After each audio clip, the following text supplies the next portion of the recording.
नमस्कार दोस्तों। थोड़े से आराम की मोड में बात की जाए तो बड़ी अच्छी होती है। एक्सीडेंट हुई तो थोड़ा सा पैर में तकलीफ़ हो गया, तो बड़े आराम के मोड में पिछले 2 महीने से वक्त गुजार रहा हूँ और कोशिश कर रहा हूँ समय को समझने की। समय का जो परिवर्तन हुआ है, जनरेशन गैप कहें या जिस नाम से भी हम कहें, बट वो परिवर्तन बड़ा शार्प हुआ है और बड़ा अजीब हुआ है। हम 50 वालों के लिए थोड़ा सा डिफ़िकल्ट परिवर्तन हुआ है। युवा पीढ़ी अपनी अनुसार सही है, हम अपने अनुसार सही हैं। There is nothing wrong, who is right, who is wrong, but most important fact is okay, we all life है love a luxury life. Luxury life is not bad, but luxury life at what cost? So there must be some golden rule to live a luxury life. We cannot sell our asset and go on luxury life. We cannot take loan on go on luxury life, because okay, for a the life same as event can be a priority for someone, and same event can be a luxury for someone. If a person have achieved his financial goal and he goes on a vacation with the family out of his busy schedule, that is necessity of his life कि वो लोगों के साथ, अपने परिवार के साथ थोड़े दिन बाहर जाए, अपने समय से थोड़ा बिजी समय से थोड़ा समय निकाले, पारिवारिक खुशियों पे काम करे, नहीं तो फिर परिवार में भी बिखराव हो जाते हैं। तो उसके लिए वो वैकेशन एक नेसेसिटी है। लेकिन आम आदमी जिसके पास अभी वैकेशन जाने के लायक भी पैसे नहीं हैं, इमरजेंसी फ़ंड या और चीज़ें तो छोड़ दी जाए, और वो अगर ईएमआई लेके और वैकेशन पे जाता है, ऑफ कोर्स उसका राइट है जाना, पर क्या ये सही है? अब ये सही क्यों नहीं है मेरे ओपिनियन में? तो अभी एक कोरोना आया था, उस कोरोना में कितने लोगों ने आत्महत्या की, कितने लोगों को सुसाइड करना पड़ा। आम आदमी नहीं, even celebrities, you can see lot of TV actors in India have committed a suicide during the corona. तो कोरोना में जो उन्होंने सुसाइड किया, उसका एकमात्र रीज़न था कि they never thought that the time can be so bad that they will not be able to pay even their EMI, so they bought high priced house, अच्छे दामों का घर खरीदे और बाद में उसका EMI न देने के कारण उनको सुसाइड करना पड़ा। तो should we go into the stage? हमारी ज़िंदगी की प्रायोरिटी क्या होनी चाहिए? The first goal of our life should be to secure our self financially. Now financially कितना, ये एक खुद का कैलकुलेशन होता है, इसमें कोई दूसरा बहुत ज़्यादा गाइड करे ये मुझे नहीं लगता। पर फाइनेंशियल सिक्योरिटी की जब भी बात आएगी तो वो उतना होना चाहिए कि एक आदमी 5 साल तक अपने परिवार का भरण पोषण बिना किसी आमदनी के भी उसी शहर में कर सके। और अगर उसे लगे कि उसकी ये फाइनेंशियल इनसिक्योरिटी, अनिश्चितता उससे भी ज़्यादा 5 साल से भी ज़्यादा चलने वाली है, तो एक रिलेटिवली चीपर प्लेस में चला जाए जहां उसकी लाइवलीहुड 10 साल की हो जाएगी, और एक बार फिर वो वापस बैक टू अपनी दुनिया में आ सकता है अगर उसकी अर्निंग शुरू होती है। मैंने रिसेंटली एक न्यूज़ में पढ़ा कि एक अमेरिकन फैमिली कैलिफोर्निया से नेपाल शिफ्ट हो गए, बिकॉज उनको लगा कि वो कैलिफोर्निया की एक्सपेंसेस अफोर्ड नहीं कर सकते। दे वर इन 50s, और नेपाल में आने के बाद they have given an interview कि we are living a much luxurious life then the California in Nepal at much lower cost, so our life have increased. Now the theory is very simple, बात बड़ा सामान्य है कि हमें अगर अपने financial security पे ध्यान न देकर अगर हम जो कमाते हैं उसे खर्च कर दें, तो आगे की सर्वाइवल, कुछ अगर प्रॉब्लम आ जाए, सडनली लॉस ऑफ जॉब हो जाए, लॉस ऑफ हेल्थ हो जाए, एक्सीडेंट हो जाए, एनीथिंग हो जाए, जैसे मैं अभी अच्छा खासा काम कर रहा था और मेरा एक एक्सीडेंट हो गया, तो मैं 2 महीने से बेड पे बैठा हुआ हूँ। तो ऐसी कोई परिस्थिति आ जाए, कुछ सालों चल जाए, परमानेंट हो जाए, तो क्या उसकी तैयारी बहुत ज़रूरी होती है। तो एक मेरा मानना है कि आदमी अपने 5 साल की लाइवलीहुड सेव करने के बाद ही लग्जरी के बारे में सोचे।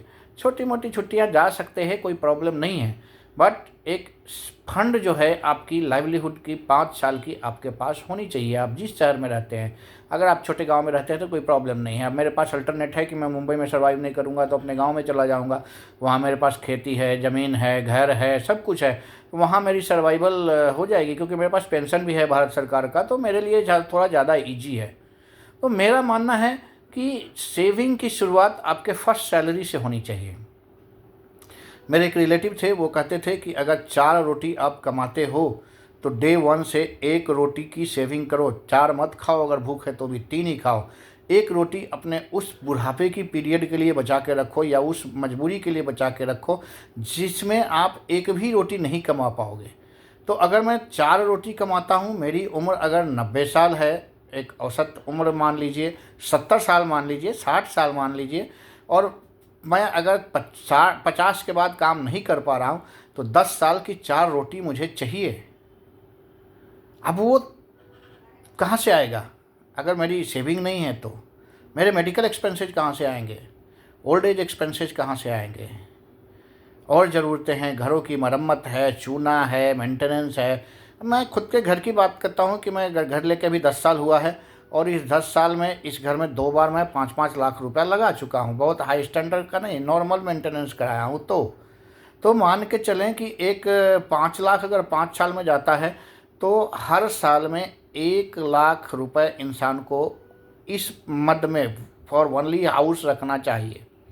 तो मुंबई के छोटे मोटे शहर में रहते हैं, तो घर के लिए अगर 1 लाख चाहिए तो 8,000 रुपीज़ पर मंथ आपको बचाना होगा अपने घर के रिनोवेशन के लिए 5 साल के बाद।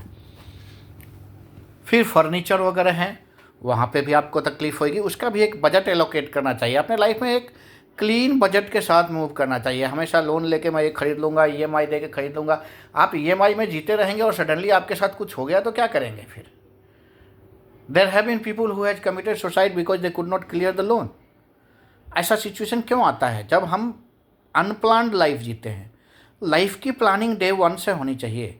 अगर मैंने घर खरीदा है, मेरे पास घर है, मुझे मालूम है 5 साल में एक बार इसका मेंटेनेंस कराना है, मेंटेनेंस में 5 लाख रुपया पिछली बार लगा था, अगली बार 6 लाख लगेगा, तो 6 लाख 5 साल में मुझे उसके अनुसार 1,20,000 हर साल एलोकेट कर देना चाहिए कि एक बार बर्डन ना हो, लोन नहीं लेना पड़े।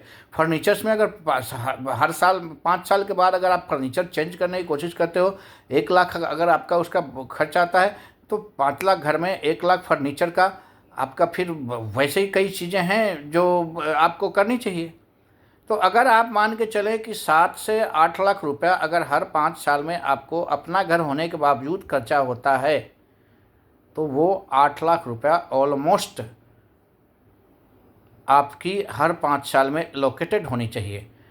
16/85 1,60,000 पर ईयर। दैट्स हमारा गांव का calculation, we do like this simple calculation in the Hindi, we have been taught like this कि 16/85 मीन्स 1,60,000 पचे, it will be something like 8 lakhs। तो वो 1,60,000 हर महीने, मतलब ऑलमोस्ट आप हर साल, सॉरी 1,60,000 हर साल। अब उसको 12 से डिवाइड कीजिए, उतना आपको 13,000 14,000 हर महीने अलग रख देना है। ये आपका एक्सपेंस है, ये सेविंग नहीं है। अब इसके बाद आपकी इमरजेंसी फंड।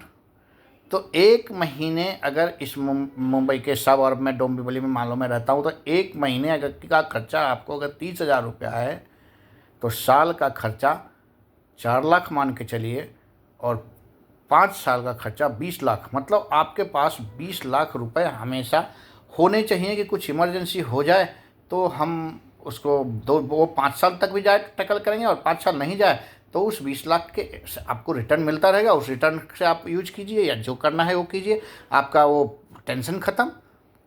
अब 20 लाख आप इन्वेस्ट करें आज की तारीख में, तो 7 दिन 14 1,40,000 हो जाता है। 1,40,000 आपका, जो 1,60,000 आपको हर साल जमा करना था उससे क्लोज में है, तो वो भी एक अच्छा ऑप्शन है। इन्वेस्टमेंट, सेविंग और फिर इंटरटेनमेंट, एक आम परिवार के लिए यही बेस्ट स्ट्रेटजी होगी।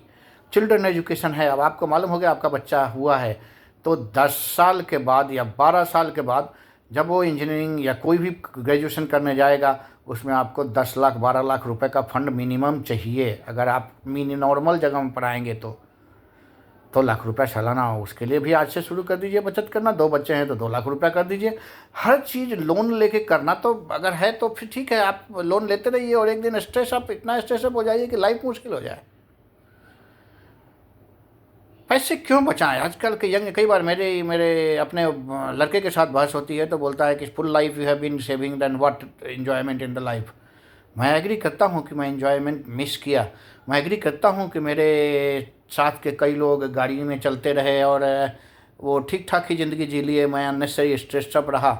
एंड ठीक है, बट जो वो एक पॉलिसी यंग जनरेशन अपनाने की कोशिश कर रही है कि हम लोन लेके टूर पे जाएं, अब्रॉड जाएं और फिर उस लोन को चुकाते रहें और फिर दूसरा लोन लें दूसरे काम के लिए। मुझे याद है मैं 2001 में एक कंपनी में था, वहाँ मेरा एक दोस्त हुआ करता था, मैं नाम नहीं लूँगा। तो उन्होंने 5 क्रेडिट कार्ड रखा हुआ था। मेरे पास तो एक भी क्रेडिट कार्ड नहीं था उस टाइम, एक डेबिट कार्ड होता था स्टेट बैंक ऑफ इंडिया का बस। वो 5 क्रेडिट कार्ड क्यों रखे थे? क्योंकि वो एक फिक्स डेट को, सबका पेमेंट डेट अलग अलग था। तो एक क्रेडिट कार्ड से दूसरे क्रेडिट कार्ड को, दूसरे क्रेडिट कार्ड से तीसरे क्रेडिट कार्ड को, तीसरे क्रेडिट कार्ड से चौथे क्रेडिट कार्ड को, चौथे क्रेडिट कार्ड से 5वें क्रेडिट कार्ड को, फिर 5वें क्रेडिट कार्ड से पहले क्रेडिट कार्ड को। वो ऐसा पेमेंट रोटेशन करते थे। लास्ट में स्थिति ये हो गई कि उनके ऑफिस में बार बार फ़ोन आता था, उनको जॉब छोड़ना पड़ा, घर बदलना पड़ा और बैंक वाले उनके पीछे पड़े हुए थे। ये जब आप एक प्लान नहीं करेंगे और अपने हाई एम्बिशंस को आप हवा देंगे तो you will face this problem. ये वीडियो क्यों बनानी पड़ रही है? Because I can see few people are very good who thinks for the saving from the day one. Few people are good who feels 50% saving करो, 50% enjoyment करो, but few people are there who does 100% enjoyment, no saving. They are definitely a bad people in the terms of their life planning. But worst case वहाँ है जो saving तो करता ही नहीं है, loan लेकर इंजॉयमेंट करता है। That is the worst thing. आपके गोल डिफाइंड होने चाहिए, आपके टारगेट डे 1 से डिफाइंड होने चाहिए जब भी आप लाइफ में करते हो। तो मैं कहना चाहूँगा कि अगर आप अपने पैसों को यूटिलाइज करना चाहते हो तो आपके पास अगर 5,000 रुपये कहीं से आते हैं या 1,000 रुपये कहीं से आते हैं, आप स्टूडेंट हो 500 रुपये कहीं से आते हैं, आप 200 रुपये का उसमें इन्वेस्टमेंट करो। 200 रुपये का एक म्यूचुअल फंड खरीद के छोड़ दो, कुछ भी खरीद के छोड़ दो, बैंक में डाल के छोड़ दो। बैंक में डालोगे तो इंटरेस्ट 3.5% है। तो अगर हम सेविंग की आदत बचपन से डालेंगे तो वो आदत हमारी ग्रो होती जाएगी। गोल कब डिफाइन करें? गोल तब डिफाइन करें जब हमारी एजुकेशन फंड फिनिश हो गई, हम नौकरी के लिए जाते हैं। हाँ, गोल इतना हाई भी डिफाइन नहीं करें कि आप पूरी सेविंग करते रहें, 1 घर, 2 घर, 3 घर, 4 घर और फिर आपके पास कुछ भी ना, इंटरटेनमेंट नहीं हो, लाइफ नहीं हो, फैमिली नहीं हो। Then in that case I have seen की फैमिली भी फिर इधर उधर देखना शुरू करती है because I spend no time. तो जो टाइम देगा उनके साथ टाइम हो जाता है। So necessity of the life is to give attention to every sector. Family के साथ भी थोड़ी टाइम गुजारने हैं, नहीं गुजारने हैं ऐसे नहीं है। हम अगर विदेश नहीं जा सकते, लोकल जा सकते हैं। देश में कई जगह, हमारे हिंदुस्तान में तो इतनी अच्छी अच्छी टूरिज्म है कि अगर हम जाएं तो हमें लगता है कि विदेश से ज़्यादा अच्छा है। कई बार मैं आई have seen all over the world, पूरी दुनिया में घूमा हूँ मैं, तो मुझे नहीं लगता कि दुनिया के कई कोनों में जाके मुझे बड़ी शांति मिली हो। मुझे याद है मैं वेजिटेरियन था और पहुँच गया साउथ अमेरिकन कंट्री में।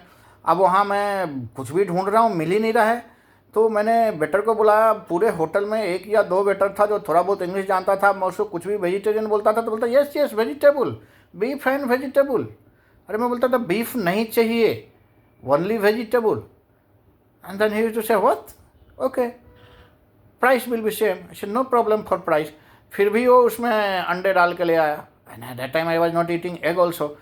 तो उससे तो कहीं अच्छा है कि हम अपने देश में कहीं अच्छी जगह में जाके अगर 5 दिन परिवार के साथ गुजारे, जहाँ परिवार, बेसिकली छुट्टी का इंटेंशन ये है कि आपको अपने परिवार के साथ वक्त गुजार के अपने एक दूसरे के साथ तालमेल बेहतर करना। क्योंकि यहाँ जो भागा दौड़ की ज़िंदगी है उसमें स्ट्रेसडअप रहते हो, आप भी स्ट्रेसडअप रहते हो, फैमिली भी स्ट्रेसडअप रहती है, हर कोई स्ट्रेसडअप रहता है।